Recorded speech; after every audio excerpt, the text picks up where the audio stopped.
It may not look like it now, but these ruins at Old Basing in Hampshire were part of one of the most impressive buildings in Britain.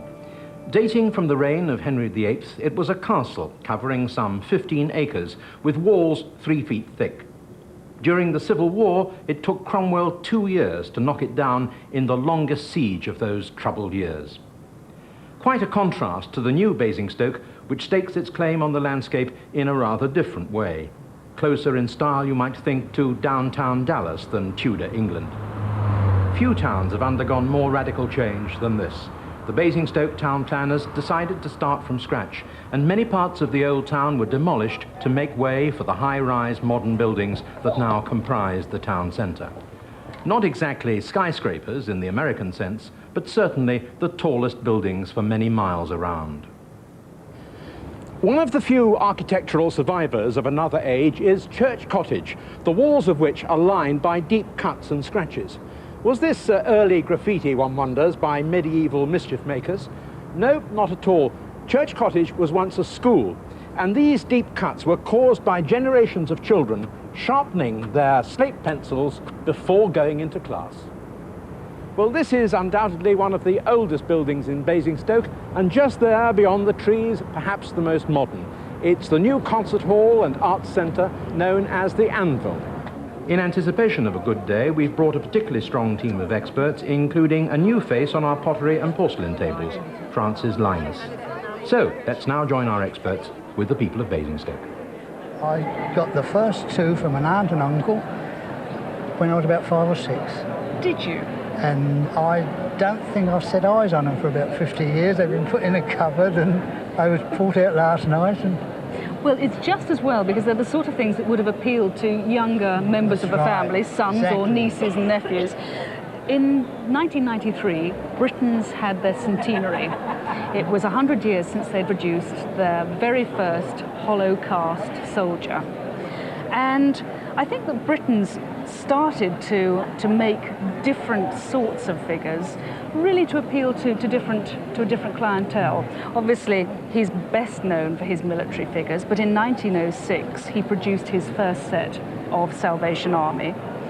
And these figures, what you have at the front is the standard bearer, and then the 4 men walking, and then you have the ladies. And what's lovely with the ladies is here you have the little lady with her war cry, yes, carrying one of those, and then, just as you should, here at the far end you've got the lady banging her tambourine, and you've got a cornet player there. So it's the bandmaster. The bandmaster. I know, yes. So that's a lovely group. But by the time the First World War came along, again there was so much more interest in the military figures that these lost popularity, and as a result they're really quite scarce. Now the band, this looks as if it was the subject of many birthdays and Christmases, because you've got 8 cornets and 4 everything else. Fantastic. And in very good condition. I mean, there are just a few little chips, but on the whole the condition is good. And what's excellent is you weren't tempted to repaint them. No. Well, now, how much were they when you were given them? I don't know. Shilling? Something like that. A shilling, perhaps about that. Worth quite a bit more than that now. Oh, really? Several shillings. Oh. But I'm sure you don't want to know that, do you? Well, I'd like to know it. Yes, of course I would. Well, I would have said the band and the figures that you've got here, we're talking about certainly £1,000, and perhaps as much as 1,500. It is a super set, and I hope it continues to give you pleasure. Thank you very much. You've made my day. Good. We bought them in Hong Kong when we were stationed in the new territories. And we used to have a little man that called at the door every month with his large suitcase full of linen, mostly. Delivering Janes. And small things that he could carry. And we gradually acquired this collection. And as you probably know, I mean, they were made as, in the 18th century, most of them, as fingering pieces. And they are terribly tactile, I must say. They're good to hold. I think there are 2 important things about jade. One is the quality, and the other one's the colour. The 18th century colour, and particularly white, these white tones of white are very desirable. For instance, if we take this piece here, which is actually a delightful subject matter, it's a little cat, But if you look at it in detail, you will see it's very slightly on the crude side, so I wouldn't give that a top score. No. This one here, which I think is the most beautiful of all the small pieces, would have been for use as a pendant as well. Ah, yes, yes. But it's the most wonderful white colour. And again, if you look in detail, particularly at that little curl there, Yes, yes. it's carved without any hesitation. A great sort of flair and panache. But it was so hard to carve, wasn't It's it? very hard to carve, yes. Yes, yes. Now, this is the largest of the pieces. This is the three foos, isn't it? Well, this shows here Yes, 2 peach, yeah, yes. a bat's head. That's right. And the bat and the beech are both represent longevity, which the Chinese are very keen. Yes, And turn it upside down and we have the branches yes. of the fruit. They are so beautiful. It's wonderful. Yes, yes, yes. I mean, what did you pay for these things anyway? It's a matter of interest. I think about $30 or $40 each. That one was more because that was the one we got at the very end when we said. You mean £3 to £4, the smaller bits? Oh, yes. Well, that I suppose is worth something in the order of £1,000 to £1,500 now. And similarly, this beautiful piece here, I would value at something the order of probably the same bracket, $800 to £1,200 anyway would be a safe Absolutely valuation. So it's quite Yes. staggering. And the other little ones, which are lesser quality, are worth perhaps £200 each, depending on the quality. So it's going to add up to It is indeed. quite a considerable Yes, sum. That's right. So That's rather shattering. it is rather shattering. This one is one of a set. One of a that set. We've got 6 or 8 of those. Yes. And this one, This one is really the most interesting, certainly. Have you had it long? Have you had it? well, it was my mother-in-law's, and I brought it down today because it belongs to my sister-in-law. It's a nice early English Delft plate, dating from about 1720 to 1730. By Delft, I mean a tin-glazed earthenware pottery body. It was a tradition that was brought over to this country from Holland in the 16th century and really perfected in England in many ways. And this type of very striking decoration on this plate is from a series of farmhouse plates that was produced in London in the early part of the 18th century, although originally it was thought to have been made in Bristol. But recently they had some archaeological digs in London, and so they realised from finding shards that in fact they were made in London. And how old do you say it is? 1720 to 1730. Good heavens. So a lovely early piece and Yeah. something to be much treasured.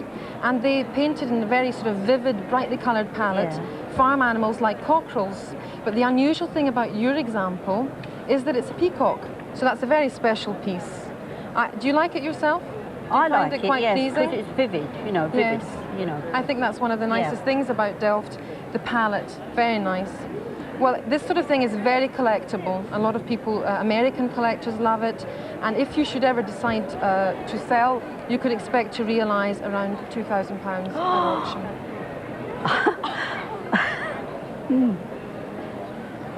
I inherited a cabinet over there, that walnut one with the domed top. All the drawers were full of all manner of family bits and pieces. This sword was among them. Really? It was General Philip Honeywood's dress sword. And this is... That's him. This is the man. Yes, it is. He's General of Horse, and he's also Colonel of the 1st Regiment of Dragoon Guards. Yes, indeed. Now, today, that regiment, of course, is the famous KDGs, King's Dragoon Guards. Judging by the size of it, it's quite small. Possibly given by the family as a present when he's 15, 17, 18 years old. So, in all probability, it is his sword. Now, let's have a look. All the blade, as you can see, is beautifully etched and gilt entwined in amongst the crevices there. Little work of art. German manufacture. The hilt is beautifully gilt and chased. All in all, it's in very good preservation. The only thing is, of course, my hand's a little sticky today, and you've handled it, and no doubt various members of the family have handled it. That is fingers. Because you see, when you look at a sword like this, automatically you do this.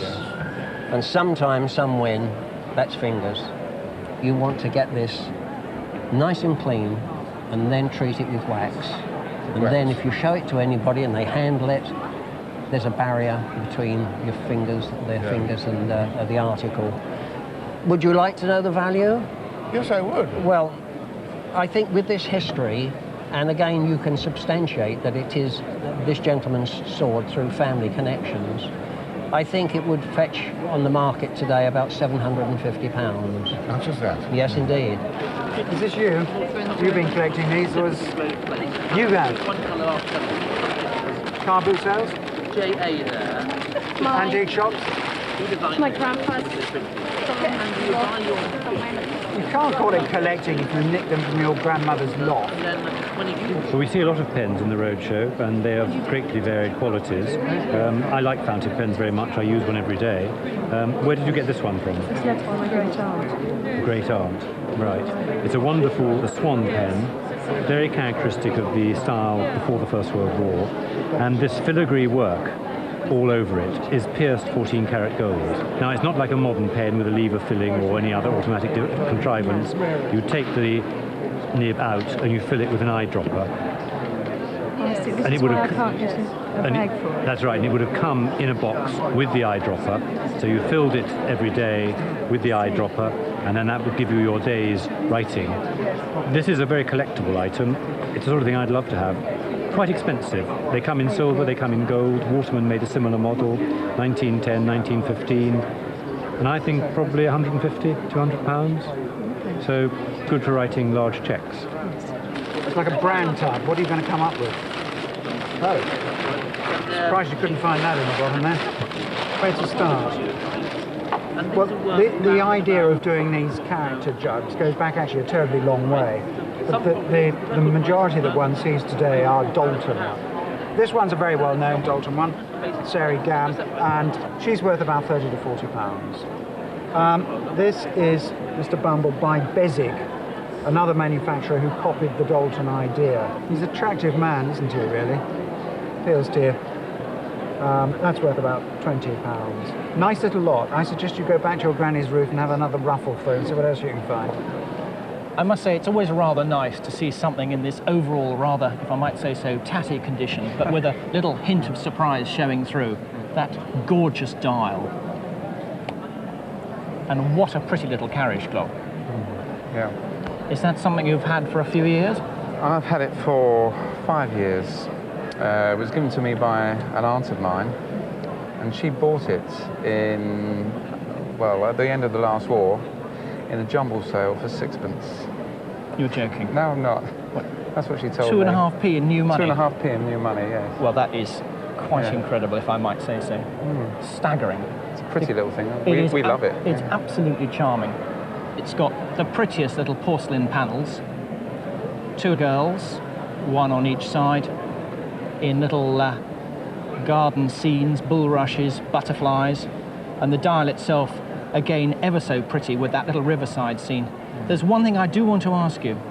Have you ever had this glass changed? It's actually obscuring the sides of the dial. Yes, I took it to a clockmaker in Salisbury, and he put that glass in, and it worked for a wee while, but it doesn't seem to run for very long now. It's supposed to run for 8 days, I believe. Well, it should run for 8 days. It actually needs a jolly good clean. Yeah. I don't know if you've ever noticed the case construction, but you see it alternates between gold-plated, in other words, gilded, and silver-plated.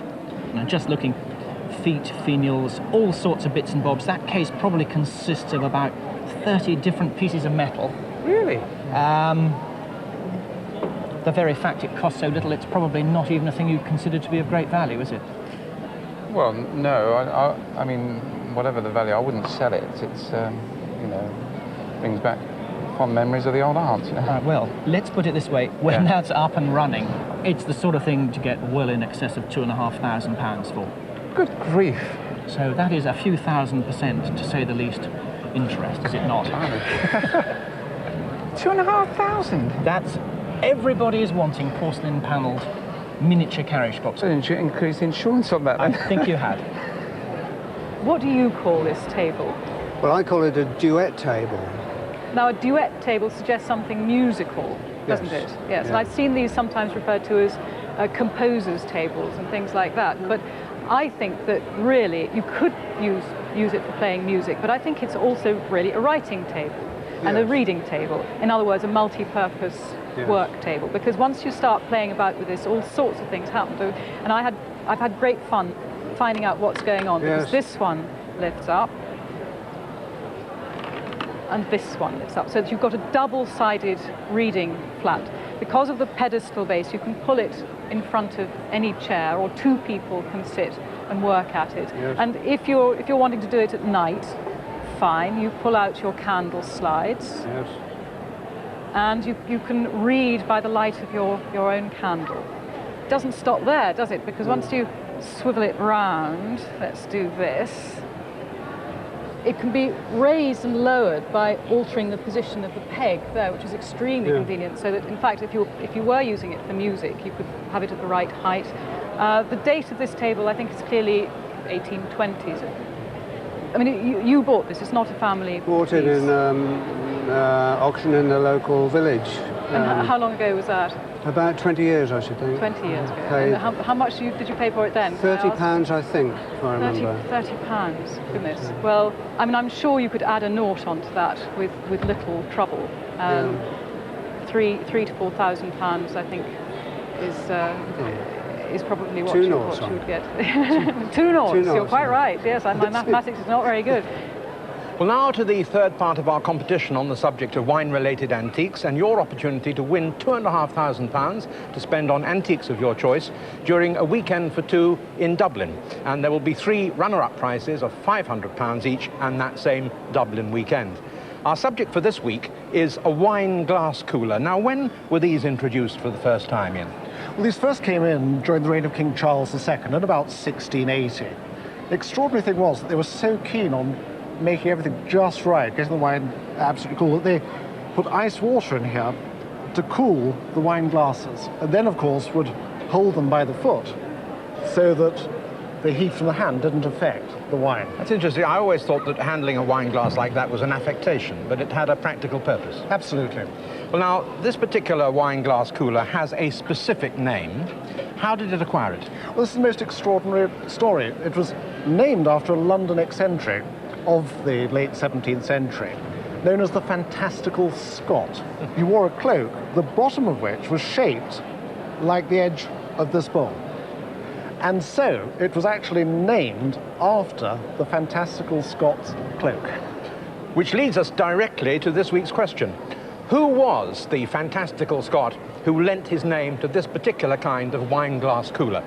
And a reminder of the first 2 questions in the competition. Question 1 was, what is the correct name for this type of wine cooler? Question 2, what's the name given to this type of wine glass stem? And the answer we're not looking for, by the way, is pedestal. We need the answers to all 3 questions, please, on a postcard to Antiques Roadshow Competition, P.O. Box 130, Leatherhead, Surrey, KT 22 9DB. And if you want a full copy of the rules of the competition, please write to the same address. Your entries, please, must be with us by the 24th of March, and the winners will be the first correct entries that we choose at random out of the hat. And I'll be announcing the names of the winners during the last programme in our current series. In the meantime, now, back to our experts. Well, this really is a beauty, this portrait, isn't it? Where does it come from? What's its history? Well, my grandfather bought it in an auction in a manor house, and he bought this around... He bought this here in this country? No, in Canada. In Canada. He bought it in Canada. Well, it's a much-travelled picture in that case, because it's by Louise Jopling. You can see the name up here. Yes. Now, Louise Jopling was a rather fascinating second-line artist in the Victorian era. She was working between sort of 1870 onwards, sort of time. And she was herself a great beauty. She was very much sought after by other artists as a model herself. And Whistler particularly adored her. And so did Millet, in fact. And Millet painted the most wonderful portrait of Louise Jopling, which was actually sold in London a few years ago for over £200,000. So she's immortalised to that extent. I really like this. I think it's a wonderfully fresh and spontaneous piece of painting, and I'm sure I'm sure you appreciate it, don't you? Yes, I like it. Yeah, I wish I hadn't told you that a portrait of her had made £200,000, because this portrait by her is worth considerably less. It's worth probably between £1,200 and £1,500. But I love it. I think it's wonderful, and I congratulate you on it. Right. It's a shame it's not worth more. But it's got tremendous charm. Well, I found it about 2 years ago in a garden when I was metal detecting. It was my brother's garden, actually. He was building an extension to the house. And he'd had it all dug up, so I thought I'd just give it a go then. You know. There's an awful lot of quite fine and rare things that are still found deep in the ground, and then obviously you find things like great big crocks of gold coins still these days. And then you come across things like this, which has the appearance of nothing more than just a plain gold band, but it has a diamond that is set in a cone at the top of the bezel. Now, it's a diamond. It's not the usual cut you'd expect for a stone like that. All it is a cone of diamond. And I think what it is, it's the natural stone itself that's literally been cut and set, countersunk, in this conical mounting for it. Yeah. I think we're looking at something the 14th century. Yeah. Now, you've dug it out of the ground, and you know that the laws, the rules, which apply to treasure trove, where you find things in the ground, you have to declare them, of course. That's right, yeah. And if it's found that the piece was simply lost, then the chances are that it would just go back to you. But if it might have been buried as part of a hoard by someone, then it might go back to the authorities who have the right to purchase it. But have you gone through the right stages with it? Yes, I've been through the coroner in Winchester, and he said it was an isolated find and I could do what I like with it. Good. So we're dealing with something that's extremely rare, that is the sort of thing that appeals very much to purists or collectors of this kind of thing. My feeling is this: it's such a good quality piece. I would think that if that was to appear in auction, I would expect it to make a guide price of around about £1,500. When you opened that bag, I thought, gosh, this is fantastic. It's getting many thousands. It's something that should be Ming Dynasty. Yes. Have you No, I don't think it's a Japanese copy. I think it is Chinese, but it's 19th century. Yes. That's why I was a bit slow on the uptake. I want to check. Yes. You have a look at the design of the dragon. Yes. It's not really vivacious enough to be Ming. The colour, I've done a bit of reading about it. The top's quite fairly convincing, actually. You first see that. It's incised here. But it is a nice-looking thing. As you say, it's a garden seat. Yes. Very cool to sit on. Yes. Well, we don't. But don't use it in the winter. It's very, very cold on the bum. It's a decorative piece, isn't it? I mean, yes. It has got nice colouring. It has got a crack somewhere, but it's not. Well, I don't think it matters too much, does it? I mean, so the main rate 1850, and I think it's worth, on decorative merits, 400, say. Thank you. Very interesting. As you know, it opens up here, and you have a little grill there. Yes. Inside there, it's gone, but you would have had a sponge in there, onto which you would have put a combination of sort of, in a sense, sort of sweet and sour. You put some perfume with a bit of vinegar, you close it up, and the smell of the streets got totally overpowering. You could have a little smell at it like that, and then you'd renew the sponge. Yeah. I don't know, probably about every month or so. It would need a little bit of freshening up, but made in the form of a hunting horn, and that is worth £350 to £400. Is it really? Yes, jolly nice, jolly fine, mint condition, absolutely lovely. You're lucky to have it. Oh, thanks. All right. Yeah. Okay. Very pleased. Very good. Yes. This is not going to satisfy your craving for food, I'm afraid, for obvious reasons. It's, as I'm sure you know, ivory. Yes. I imagine you'd worked that out. The Japanese in the 19th century and early 20th century, which is when this dates from, were far superior carvers to the Chinese. Yes. They went in for much more naturalistic detail like this. And these are phenomenally good. I mean, it would be hard, you'd be hard pressed to tell from a distance. I fooled quite a few people. You followed it? Yeah. This one actually is signed down there. Yes. It says Koju, which is the carver's name. Yeah. They are very popular because they're so amusing, and they love to, you know, just like you, use it to fool people. They are not that uncommon, but this is a particularly good one. And a sensible sale room estimate on this would be about 250 to 350 pounds, but tremendous fun. Well, I mean, apart from the brilliant colours that would suggest otherwise, they have a natural primitive appearance that suggests quite a bit of age for these pots, because these pots have come quite a long way from Italy.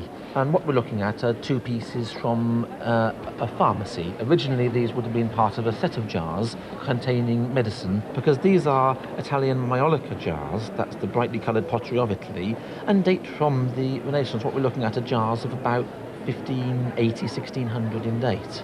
And the colours exactly as they would have looked when they're made. That's the nice thing about Maiolica. The colours are sealed within the glaze, and when they were fired, they came out to these bright colours, and they don't change. The glaze kind of flake off, and it had some glaze loss, but mostly looking at them exactly as they would have confronted their original users. And when you went into the pharmacy and saw rows and rows of these brilliant jars, you could almost believe that the contents are going to do you some good, even though what was in the medicine probably was rather different to our ideas of medicine today. You've got a drug bottle, and this one a spouted jar, which would be known as a syrup jar. Originally it had a straight spout that came out there, but has got lost long ago. But the value in these lies really in their great age. When one thinks of that period and how splendid they must have looked at that time, you can understand why they're going to be valuable. The best jars do fetch quite a bit of money. This one is in pretty good order. The glaze lost is not going to affect it much. So it's going to be worth something like about £4,000 today. This one with a bit more damage is going to be £2,000, possibly a bit more. So together, £6,000 or £7,000. You have brought in piles and piles of letters from Walter Scott to his son Walter, his young son Walter, and they all seem to date from about the period when he was in the army or had just joined the army in the 1820s. I'd always thought that Sir Walter Scott was an affectionate father, as a romantic novelist and a very chivalrous gentleman, just looking through generally, seeing how he treated his son, saying, I was very upset to hear from your last letter that you were so insensitive. I am enclosing you another £50 here. This ungrateful son. It seems absolutely extraordinary. This has to be a family collection, something like this. Can you give me... Well, it belongs to my husband, and it came to him through his great-great-grandfather, who was actually the first cousin of Lady Walter Scott. Well, I think it is an absolutely wonderful collection. I can't tell you what a thrill and excitement it has been for me just to leaf through these few pages. Do you have any idea what a Walter Scott letter of this calibre would be worth today? No idea at all. Well, an ordinary Walter Scott letter, and there are many. He was always in trouble with money. He was often writing off all over the place for money, for help, and this sort of thing. And so just ordinary little letters begging aren't particularly rare. And at auction they would fetch to £400, possibly £500. But ones of this quality to dear Walter and the general insight into his personal life, I think these are extremely touching. I wouldn't hesitate to value one of these at between £1,000 and £1,500. And here you have pages of them. It's absolutely magnificent. Thank you so much for bringing them in. It's always been an ambition of mine to have an 18th century doll, and this one turned up at Camden Passage. What sort of condition was she in? She was in reasonable condition, but I think she'd been restored in the 19th century. Did she have any hair? She had a little hair. I had a friend who said she would restore her, and she cut her hair off. Oh, goodness. After that, I found a lady who was able to restore her. She should have been done. Did she do the painting? She did the painting, and she remade the dress. That's absolutely beautiful. These legs are the original perfect condition. Peg joints, and the hips are the squared wooden hips of a doll that's made in the 1780s to 90s. And the covering is correct, slight amount of gesso painted. She's got what we call block feet. Now, I only tell you that because that is the only part of this doll that has not had some restoration. We then go to her head, which I have to say has been very well restored, but quite heavily, so that the pink is not as fleshy as it should be for a doll of her age. It should be slightly more yellowy. That's new paint. She has quite correctly rouged cheeks, dotted eyebrows, the doll of her age. And then we go to her hands, which in the beginning they look quite normal. But if you look at her fingers, they would have been much longer, what we call fork-shaped fingers, which they made in those days. And they've been broken off, and quite cleverly, if you don't look too carefully, they look quite normal. So she's missing her fingers, the rest of her fingers. Let's just assume that she is in her original condition, not when you bought her, but as she was made and not played with. And one in that condition at auction I can see would make somewhere in the region of £15,000. Now, even though she's got, to all intents and purposes, she looks perfect. She's been so heavily restored, and I would imagine at auction she would make probably a tenth of that.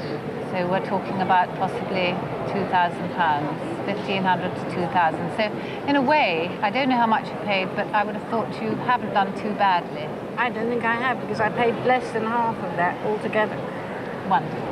Well, you know, I used to try to predict what would turn up at an antiques roadshow, and then I sort of gave up because certain things are unpredictable, and this is absolutely fascinating. One of the original mutiny cartridges, about which the mutiny broke out in 1857, the Indian Mutiny, obviously, and here is one of the infamous bullets. Now, tell me about it. Tell me the story of why these bullets were so significant. Well, the bullet itself had to be pushed down inside the gun, and then the cartridge was broken off and the gunpowder poured down behind the bullet, and the wad was rammed down on it. Now, the story was the container was greased either with pig's fat or with cow's fat. So it was, it depended which side of the story you heard. Of course, pigs and cows are by nature either defiled or holy to one of the races in India which formed the Indian Army. And either way, they were going to be in deep trouble. They were either going to hell or something of this kind if they were forced to bite this bullet. I think it's a very interesting period of history. I never expected to see such a thing. But just look at that. I mean, that would stop an elephant, wouldn't it?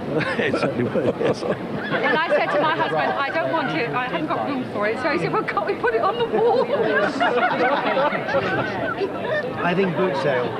Yeah, right. That's really nice. That's choice, isn't it? They'll love it. Boot sale. Yes. So much for the Antiques Roadshow. Well, I thought it might be ivory and possibly onyx, but the rest of it I'm not sure. Right. Yeah. Well, you got the onyx right.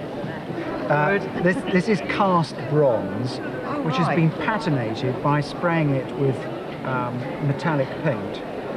They're Art Deco figures from the 1920s and 30s. Yeah. Okay.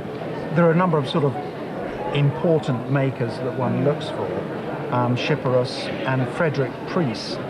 And in fact, we've got on the onyx here the engraved name F. Preece, and he is one of the leading names to look for.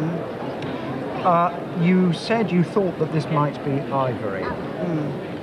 One has to warn you that these are being reproduced in resin, which is patinated to look like bronze, and they're put on genuine onyx bases, and these are made, the whole thing is made of plastic. Really? Absolutely, and they're very, very deceptive. I must have had today, I would think, 15 or 18 so-called ivory figures, which were made in the last 10 years in resin.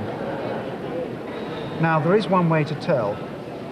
It's extremely subtle, but this is how you do it.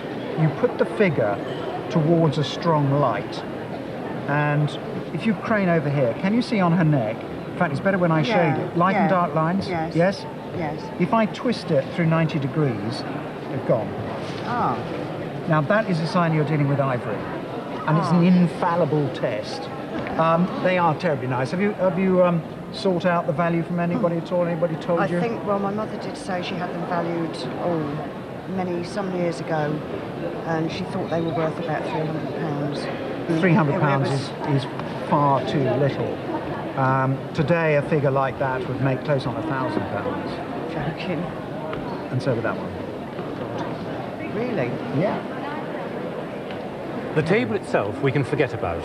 It is a conventional mid-19th century table of no significance at all. All that matters is here on the top. The table is simply a frame, a support for this. It's been made specially for it. It's been made specially for it. Yeah. Now tell me, where did you get this table from? I bought it from an old lady who was selling up her home about 30 years ago. And did she tell you anything about it? Not really.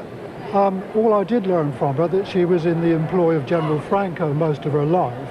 So, do you think it might be Spanish, therefore? I had a feeling that it could be Spanish, yes. Right. It's a mosaic of different coloured marbles and semi-precious stones. It's called pietra dura, hard stone, literally. And it is a characteristic of Italy, and particularly Italian furniture made since the Renaissance. Now, when we look at this tabletop, there are a number of wonderful motifs about it which don't fit in to the story of a 19th century mid-Victorian table which we've seen so far. And I'm afraid they also don't fit into the idea of a table once owned by General Franco. This is definitely Italian marble, pietra dura, rather than Spanish. We have wonderful motifs. We have the parrot, which is a very familiar one in this type of work of the 17th century. Parrots are very popular. But much more unusual are the surrounding panels. The dog is a beautiful panel of a hound, of a hunting dog, again, 17th century in style. The rhinoceros, a bull or a cow of some kind, and the lion. I don't think I've ever seen one with a rhinoceros before. And taking it further, we know that that rhinoceros comes from a Dura engraving. So there are probably printed sources for these other animal panels. These square panels, which are meant to look like landscapes. They're natural landscape. Yes. This is a particular type of marble from a quarry that was only in operation for a short time. Yeah. And the characteristic of it in Italy was that it produced these slices of an art marble that looked like trees and clouds and landscape. Yeah. So again, we can date these with the animal panels. Now, I think we've worked out the story. The table was put together in the 19th century, but these panels probably came from an Italian cabinet of the 17th century. Now, what did you pay the Spanish lady for it? I think I'm right in saying I paid her £300. And that was when? It was about 30 years ago. Right. Well, it was quite an expensive table at the time. Yes. But I'm interested that 30 years ago you would spend £300 on a table. I mean, it's a lot of money then. Yes. I mean, your instinct was right, because the components within this table are extremely valuable indeed. Yes. A single panel like that wonderful dog, that might fetch £1,000, £2,000 on its own. Yes. Because it's such a rare image, and it's a 17th century piece. Yes. But what it means is you're looking here at possibly £10,000. Really? Yeah. Not as a table. The table is nothing. No. But the components that have been set into the table, collectively, are extremely valuable and extremely desirable. That's me. I remember my grandmother wearing it, and it's a difficult colour sometimes. It has to be worn on something brown or golden, yellow, those sort of colours that set it off. And, of course, being rather heavy, it needs to be well padded behind. Yes, as is always the case with Victorian pieces, which tend on the whole to be rather heavier. That's right. The stones themselves, don't they lend themselves perfectly to this kind of mounting? The gemological term is crocodilite, but there's a rather more common term, which is tiger's eye. And tiger's eye is, I think, the one that most people know about. The shape of the tiger's eye there is very much this nice squat shape, and it really does mimic very, very well the shape of the bee. But then you've got the diamonds in the wings, And again, you've got this very naturalistic look where you've got the wings set with rose-cut diamonds, and in the eyes you've got tiny little rubies. Yes. It's mounted in gold and silver, so you've got silver settings to the wings, although it contrasts beautifully with the gold at the back of the piece itself. So a charming piece in very good condition and an extremely commercial design. So, I mean, is it something that you thought might be worth something? It is insured at the moment for 1,800. Well, I think something like this, in the condition that it's in, with the tiger's eye being so fine in this case, it ought to make probably around about £1,500. Maybe, because it's so pretty, it would go as much as £2,000. So for insurance purposes now, you've got to put about £3,200, £3,500. Put it up as far as that. I would say for insurance, but certainly you would sell it at the price that it is covered for now. So it's a charming piece, and thank you very much. Thank you. Thank you. So I must say that the second half of the 19th century was an extraordinary time for dog painting. And George Earle painted extraordinary sporting pictures. Tell me, do you know anything about the artist? He was my great-grandfather. Your great-grandfather? Yeah, and I don't know a great deal about him except that he painted dogs. My mother's had them in the house ever since I can remember, and Roll was in a big round frame at the bottom of the staircase. Well, he's certainly superb. Of course, this sort of modern, if you like, dog painting does owe a lot to photography. Photographs made people look at things and look at all sorts of things in a different way, but that doesn't take away from the skill of painting.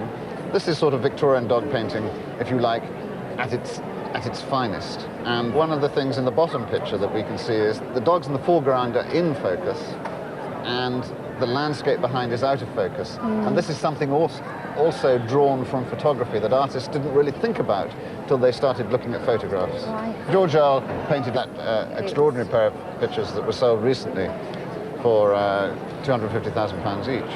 A lot of money. But I think Roll here at the top would be worth something in the region of £3,000 to £4,000, maybe a little more. Okay. And I think that Diane Darkey, who are obviously much more spectacular, would be worth £7,000 to £10,000. I'm amazed. I hadn't put anything quite as high as that on them. I was thinking a couple of hundred each, possibly. Really? Yeah, I hadn't realised. That's wonderful, absolutely brilliant. Well, I think we'll remember our visit to Basingstoke in particular for the quality of the pictures, the pottery, and of course the jewellery. I think John Benjamin's probably had his best day on the roadshow so far.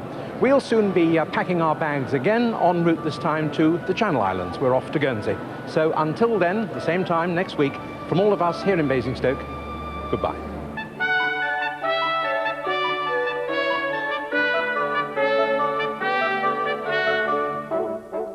A reminder that the Antiques Roadshow regrets that it's unable to give valuations by post.